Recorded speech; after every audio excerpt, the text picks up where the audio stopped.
It has been another head-spinning day of erratic messaging from the White House and Donald Trump over the war in Iran. Yesterday, Donald Trump's Secretary of Defense, Pete Hegseth, confidently claimed that the ceasefire, quote, certainly holds. Today, Trump is threatening Iran with the possibility of more bombing. Also yesterday, Pete Hegseth touted Donald Trump's so-called Project Freedom.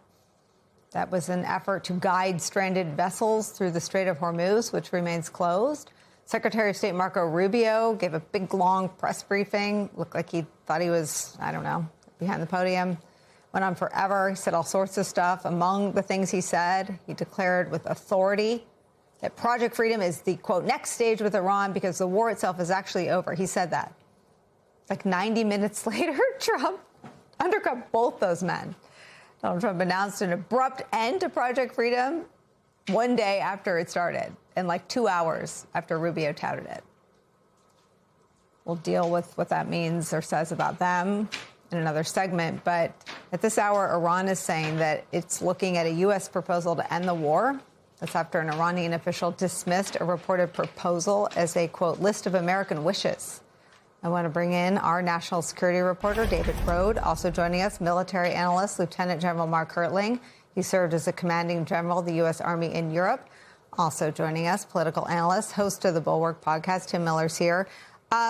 David, why don't you tell us what is actually happening right now as far as your reporting can suss that out?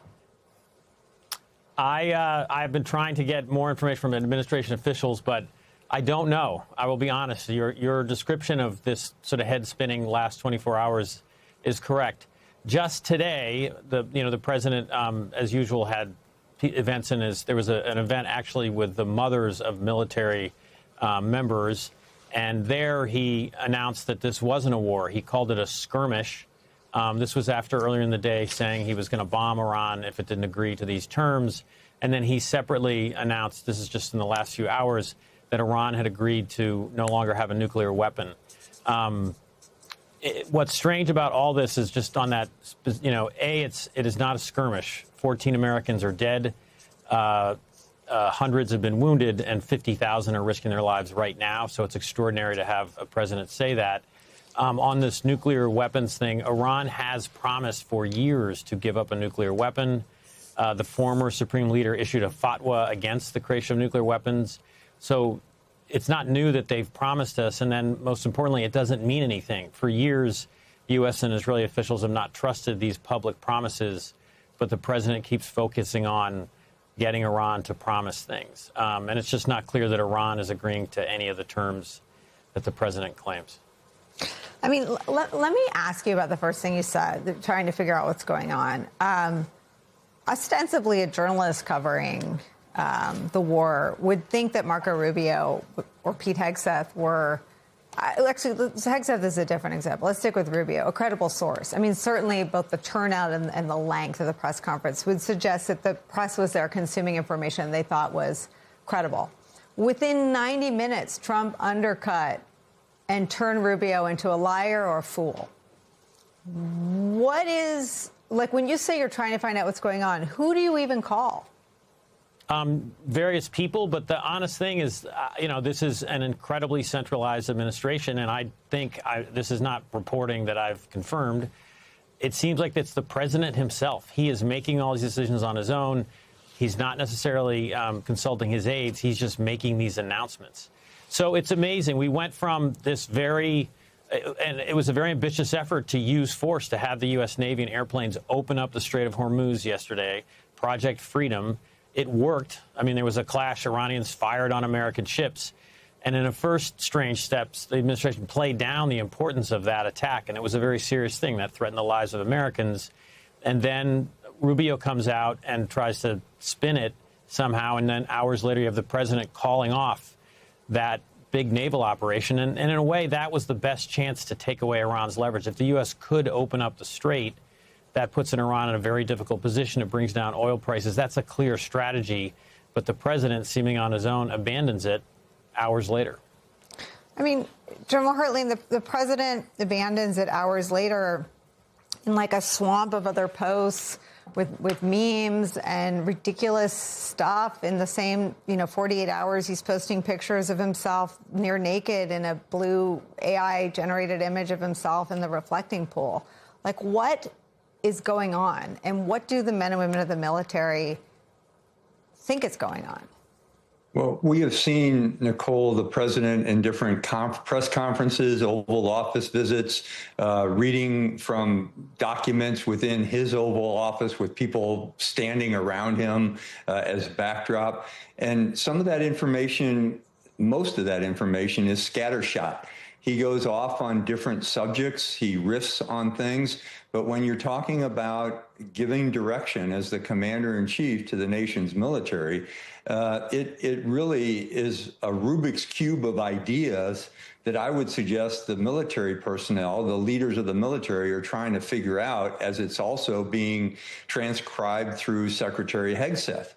So you've got an individual as the commander-in-chief who is changing his mind on a daily basis and sometimes an hourly basis after his key national security figures, both the Secretary of Defense and the Secretary of State, are saying different things. And I'm sure other national security officials are as confused as both of they are. The CIA director, ODNI, Commerce has also been a little bit scattershot in their messaging of this. But again, I'm going back as your military analyst to say, hey, this is putting people who take this seriously. The commanders of CENTCOM, the warships in the Gulf, the air wing commanders, the special operations, they're not sure what comes next. Is it a true operation? And has the operation been halted because of various congressional demands? Is it a project? And truthfully, I've never heard of something that's a military operation being called a project before. That doesn't fit in. And why is it being called that? Is it to avoid scrutiny by the Congress of the United States, or is it to confuse the American people? Hell, we're confusing guys like David Rode. You can imagine what the typical civilian at home watching TV or reading the newspaper trying to figure out the track of these different substances, or are trying to think in terms of, are we at war? Are we not at war? Is there movement through the strait? Is the oil being lifted, oil embargo being lifted? Are merchant ships flowing again? It is a hodgepodge of actions, and it's not the way to conduct operations when you're putting American sons and daughters and their family members in harm's way when they're thinking about their sons and daughters in harm's way. Tim Miller, Marco Rubio has two jobs. He is the country's Secretary of State. He is also Donald Trump's national security advisor.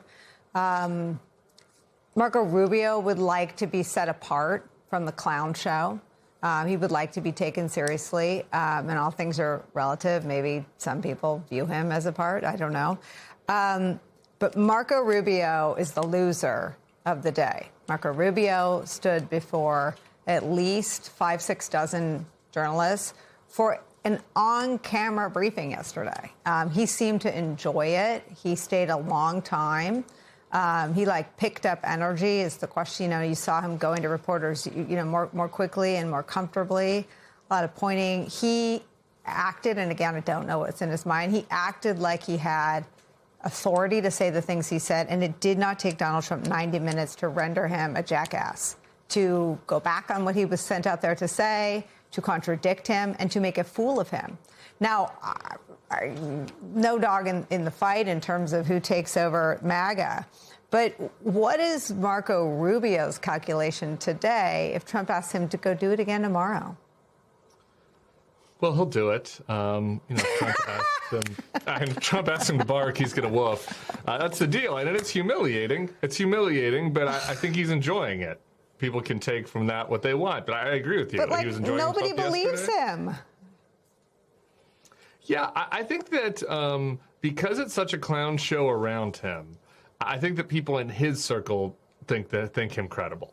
And I know that seems crazy to us. If you're a journalist that is looking at this, or just a viewer, and you're like, the guy went out there and said that we're pushing forward on Project Freedom, and then 2 hours later we stopped, like he has no juice.